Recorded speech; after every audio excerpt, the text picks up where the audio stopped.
عارف هل فسيخ ام مكه يستاهل ان احنا نروح مشوار مخصوص ونقارنه ما بين الفسيخ اللي هنا في اسماعيليه وفسيخ ام مكه المشهور جدا دوت على النت؟ يلا بينا نشوف هيبقى رايق ولا هنتضايق. يلا. انا عشان اول مره ادوق الفسيخ قالوا لي اشهر ناس في الفسيخ هم هديهد اللي في سوق السمك الجديد وغزولي. اولا احنا هنجرب سمكه واحده وشخصين هيفوزوا كل واحد بسمكه. هقول لكم التفاصيل اخر الفيديو، استنوها.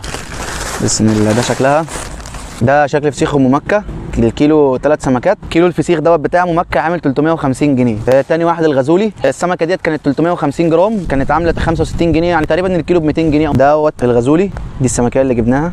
ثالث واحد هديهد، السمكه دي كانت عامله 450 جرام كانت ب 150 جنيه، يعني تقريبا الكيلو حوالي ب 300 جنيه. بس هو الفكره ان السمكه كبيره شويه يعني كان احسن شويه تغليف في الغزولي دوت. ده شكل السمكه.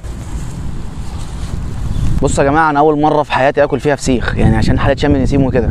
في واحده انا اعرفها تحب الفسيخ جدا وبتموت فيه وهي صاحبه الفكره ديت، فهي اللي هتجرب الفسيخ. انا لو ما انا هاخد حته صغيره، عجبني هكمل، ما عجبنيش جبت لي رنجايه صغيره كده هاكل فيها عشان الحوار الفسيخ دوت الريحه اصلا انا مش مستحملها. اقدم لكم هدى اللي قلت لكم عليها ان هي اكتر واحده بتحب الفسيخ اعرفها، فجبتها في الحلقه ديت. دوت فسيخ هديهد، دوت فسيخ الغزولي، ودوت فسيخ ام مكه.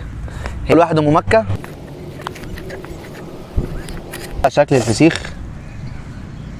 فسيخ الغزولي ده فسيخ هديهد.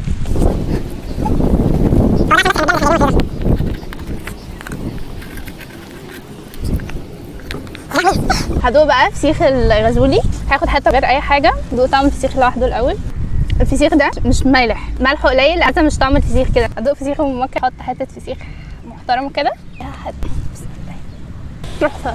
فسيخ ام مكه 10/10. هدوق بقى فسيخ هديهد، لا طعم سمك ولا طعم فسيخ ولا بويز. بص انا بصراحه بعد ما شميت ريحه الفسيخ مش واكل يعني، فهي كلت انا عشان كده الحمد لله جبتها. وعملت حسابي في رنجايه صغيره هاكلها جايبها من ابو السيد. ادي تقييم كده من الاعلى للاقل. ام مكه 9.5/10 تحفه. فسيخ الغزولي مملح فممكن ياخد 5/10. فسيخ هديهد بقى ما عجبنيش خالص، مش عارفه حاسه في حاجه غلط، فممكن ياخد 2/10. انا اكيد هكمل فسيخ ام مكه. الرنجه ديت انا جبتها من ابو السيد اللي هي اللي بتبقى مبطرخه. الرنجه دي كانت بسعر 60 جنيه تقريبا، الكيلو عامل 220 جنيه، فدي انا اللي هاكلها بصراحه عشان الفسيخ ماليش فيه. فانا جربت كذا رنجه قبل كده، دقت دي مره اكتر حاجه عجبتني. بسم الله. دي شكل الرنجه يعني، بصوا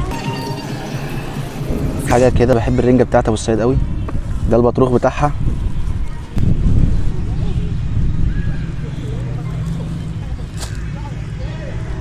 في الرنجه ديت طعم التدخين بتاعها بيبقى حلو، واصل لكل حته جوه. وغير كده احلى حاجه ان الملح بتاعها قليل، يعني لو حد ما بيحبش الحوادق وكده. البطروخ برده انا عايز ادوق حته، يعني حتى البطروخ لوحده فاهم. في رنجات ثانيه لما بتيجي تاكل البطروخ بيبقى حرفيا عباره عن ملح، لا دي طعم بطروخ، بتدوق طعم رنجه بتاكل طعم سمك. عجباني جدا عن رايي انا. الناس اللي بتحب الرنجه العادبه هي دي اللي هيعجبوها. بالنسبه للمفاجاه اللي قلت عليها ان في 2 هيجربوا فسيخ ام مكه، اول حاجه تكون مشترك في قناه اليوتيوب، عامل متابعه البيج الفيسبوك والانستا، لايك وشير وكومنت للحلقه من الفيسبوك. انا هختار حد من التعليقات بشكل عشوائي وهتواصل معاه وهجيب له الفسيخ لغايه عنده. كده تكون الحلقه خلصت. كنت اتمنى ان حد من اسماعيليه هو اللي يكسب، بس ام مكه هي اللي كسبت، وفعلا طلعت تستاهل المشوار والضجه اللي هي عليها، فهي اللي كسبت معانا في الحلقه دي. سلام.